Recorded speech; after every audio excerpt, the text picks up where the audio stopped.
question that comes to mind for me as we're talking about this is, do they have it right with the idea to go all in on the same players? Because I went through and made up an alternative reality offseason, or 4 different ones, of things that they realistically could have done with this offseason. And it would have involved a lot of turnover, a lot of people changing out, maybe spending money in different areas, like on Golden Tate or Jawan James or whatever it might be. Did they make the right move in bringing everybody back and thinking that the same group that has not won can win? Sure. And I'll get your answer, but I'll give you kind of a weird stat that would make me say, I don't know. But give me your answer. Do you think that they're right in bringing back the same people and thinking that they'll get a different result? I'm not, because I don't think it's kind of like, stop trying to make fetch happen. Stop trying to make 2017 all over again happen. Did you get that? To what? You didn't get the Mean Girls reference? Oh. Gretchen, stop trying to make fetch happen. Yeah, do you remember that? Okay, yes. Okay. No, I love Mean Girls, but it just went over my head. Well, that's embarrassing. Sorry about that. But anyways, I mean, they're trying to recreate 2017. They're trying to recreate the peak of this franchise under the Wilfs and under Mike Zimmer. That's all they have to go off of. That's their sample size, is the 2017 NFC Championship where they laid an egg. And I do think that you can get the same result all over again, but if you want to take it to the next level, if you want to get to the Super Bowl, I'm not so sure that bringing back the same players that you had there that are now on the other side of their prime, some of them like Everson Griffin, we're going to see Kyle Rudolph getting up there. As you mentioned with Anthony Barr, he's 26. He's in a good spot right now. He shortchanged himself. Like, it was really not a great financial move from his part, but from a football perspective, sure, keep him here. And he's kind of a different conversation because he is in his prime, yeah. And he's going to be in his prime for the entirety of his contract. For the rest of these guys, it's a lot different. You know, for someone like Xavier Rhodes, who's the same age as Kyle Rudolph, and they could have traded Xavier Rhodes to make more cap space. But here's the stat that makes me go, I don't know. I don't know if you could just run it back and expect to get back to the NFC Championship game pretty much the same way with the same sort of roster. And even if Shermer was running a lot of the same things that Kubiak is going to run, so kind of a similar scheme, or thinking that the offensive coordinator is the key linchpin to being different. In 2017, the average quarterback rating in the league was 86.9. Last year, that shot up to 92.9. That's a big difference in 1 year. The reason that it was down so much, a bunch of quarterbacks got hurt in 2017, and the overall quarterback play was just worse in the league. Andrew Luck didn't play. Aaron Rodgers, as we know, did not play 2 games against the Minnesota Vikings that set them up in a really good position. Carson Wentz got hurt. Nick Foles was not that good in the regular season, but just the postseason. It's just the scenario that the Vikings had that year. Everything came together. Everybody was healthy. The rest of the league was not playing great quarterback. Aaron Rodgers was out. It's just kind of all the stars had to align for you to get there. And the fact that Kirk Cousins is probably not going to outperform 2017 Case Keenum, as weird as that is, he's a better quarterback, but at best case scenario, he probably performs at the same level as 2017 Case Keenum. It's hard to see, but since you've already done it, you might as well go all the way with it and keep Kyle Rudolph. That was my take is, hey, you already brought everybody else back. Why change the rules now with Kyle Rudolph? If you're all in, stay all in. And I think, too, from what we've talked about, Gary Kubiak's offense, along with Kevin Stefanski, I'm going to give them both credit for this, but we talked about this last week, the tight end usage as wide receiver number 3. Yep. It's big. I wrote this back in May, and I think I wrote it even before that in free agency, of why they should keep Kyle Rudolph. If they want to do what they want to do offensively with heavier personnel groupings, with multiple tight end sets, and not put that much on Irv Smith, because let's be real, first-year tight ends, by and large, are not a plug-and-play position, and you cannot expect them to go in and be Mark Andrews every single year. That just doesn't happen. I mean, what happened with the Ravens was a complete anomaly. That's not and their other tight end was bad, yes. So they drafted. And that, to me, if they want to see the success out of Irv Smith, if you have Kyle Rudolph this year and whatever Irv does is gravy, if it was all on Irv Smith, I think that you would see a dip in production and the expectations, the outside expectations that he's going to become really, by and large, the number 3 receiver, number 3 pass catcher, let's call it, and do all these great things that he did at Alabama, and every catch is going to go for a first down, et cetera, et cetera. I don't think that's realistic. But having Kyle Rudolph here, handle the blocking assignments that Irv Smith, maybe you don't want to put him against Khalil Mack. I wouldn't. So line him up wide. Line him up as an H-back. Let him play to his strengths. And I asked Mike Zimmer about this today.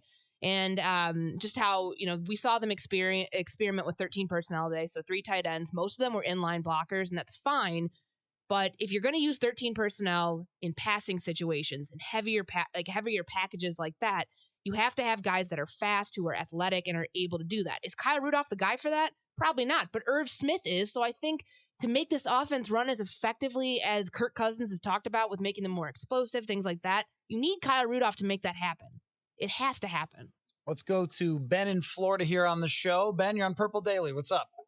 Hey guys, I agree with Courtney there that it's if you're serious about winning a championship, removing players off the roster that helped you in last year just isn't the route to go. But I will say this: I know there's a lot of talk about there's concern that the Vikings aren't building it the right way through defense. Well, I would also look at the offensive personnel and say we don't have Sean McVay on our staff. We have a Mike Zimmer. We have to build our team the way, it's the way it should be built. But is it the right way to build through defense? I'm not sure. But I do believe that they're making the right decision by just going all in for all the core players, because, what are you saying when you just let Kyle Rudolph or trade Kyle Rudolph? Or what are you saying when you trade Xavier Rhodes? You're basically saying that the way we were building our team was a mistake. And it might be, and in the way they're building it out might be a mistake, but it might not. We don't know that, and there's always surprises every year in the league, right? There's always some team that's like, they're supposed to be good. That's not good. So we'll see. But I personally think they're doing the right thing by going all in. Thanks, Ben. Appreciate the call. It makes sense, because if you're going to go all in with some players, like Ben was mentioning about defense, what do we see in free agency? Defense wrote kind of the entire narrative, and then the first 4 picks, and majority of the picks really in the draft, were offense. So if you're going to go all in, go all in. I like that the Will family understands the narrative of what a Super Bowl window actually is. It is a short-term, tiny, can't really see through it very well. I mean, unless you have one of the great quarterbacks in the league. Yes. Unless you're the New England Patriots. But even the Packers, look at their Super Bowl window from a few years ago. Look how quickly that thing shrunk. Look at other teams around the league. People are saying the Chiefs are Super Bowl or bust this year because of their Super Bowl window, and what happens when, guys like Travis Kelce continue to get older, and is Mahomes going to regress, and et cetera, et cetera. You apply that same concept to the Vikings. I think it's honestly 2 years maximum. It was last year and it's this year. I don't think it's next year. I really don't. I mean, yes, you have some guys under contract for the 2020 season that are what you would want on a Super Bowl contender, but I think it's this year or bust. Truly, if we're going to say use the whole word bust, to me, it's now or never. And I think that the Wilfs did the right thing because they are going all in. Like it or not, they're at least following suit, because you have 3 guys now this offseason that you felt were core players to what you did in 2017 to get this franchise to the highest of its heights, and you want to continue on with that. Now, whether it was the right players to do those extensions with, or to try to keep them here, I don't know. We'll find out very quickly if Everson Griffin's going to be able to return to form. We'll find out how Kyle Rudolph affects this offense, if it really is necessary. I think it's necessary, but we'll see how that plays out. Well, what I think is that I'm sorry. No, you're fine. I think that we're going to find out if Super Bowl bust or was last year Super Bowl or bust. I think it was a 2-year window, because 2017, okay, that wasn't supposed to happen. It did. And then you sign Kirk Cousins and you bring in some other pieces. You have your 2 draft classes in the time after that. I felt like last year had the potential of being that, but the window started in 2018, and I think it closes after the 2019 season. These things don't last long. Unless you're the Patriots, they're not 4, 5, or 6 years. 3 years maximum. Because look at how they can start cutting guys. They can start, with it's what we're talking about. The Xavier Rhodeses, the Linval Josephs, Everson Griffin. Those are just a few names of guys that might be either restructured or not even here in 2021. We don't even know who the quarterback is exactly past 2020. And that's what really kind of determines your window. If they don't have the great players around Kirk Cousins, then they won't be a legitimate contender. And this is about the best that they can do with their approach. But I think that Ben on the phone gave a really good thought about, well, they decided to go all in on this Mike Zimmer idea of defense winning, and it almost got them there in 2017. So why divert the path? Now, I would say divert the path because the league got better at passing, and you need to match up. That's where I would say, because Kirk Cousins, the guy you went all in on, he has to have as many weapons as possible. Now, if they were to have moved on from Kyle Rudolph, that would certainly go against that. I mean, because who you're going to get that at this time of year too. Here's what we talked about earlier. Maybe if they would have reprioritized or just prioritized differently in March or even in February going into free agency, we're not talking about an Everson Griffin being here. We're maybe not talking about Anthony Barr, and we're probably not talking about Kyle Rudolph. They could have done this differently. If they wanted to go after Jared Cook, if they wanted to go after Ben Watson, if they wanted to go after any of the other tight ends that were available in free agency, they could have, but they chose not to. They got put in a position where they had to do this, basically. Or they would be getting a 5th-round pick for him, because no one's giving you a 3rd-round pick. Right. I'm sorry, not at this time of year. No, unless somebody gets desperate into a Sam Bradford, Teddy Bridgewater situation where you have to trade away a 1st-round pick because your quarterback goes down 2 days before the regular preseason's over.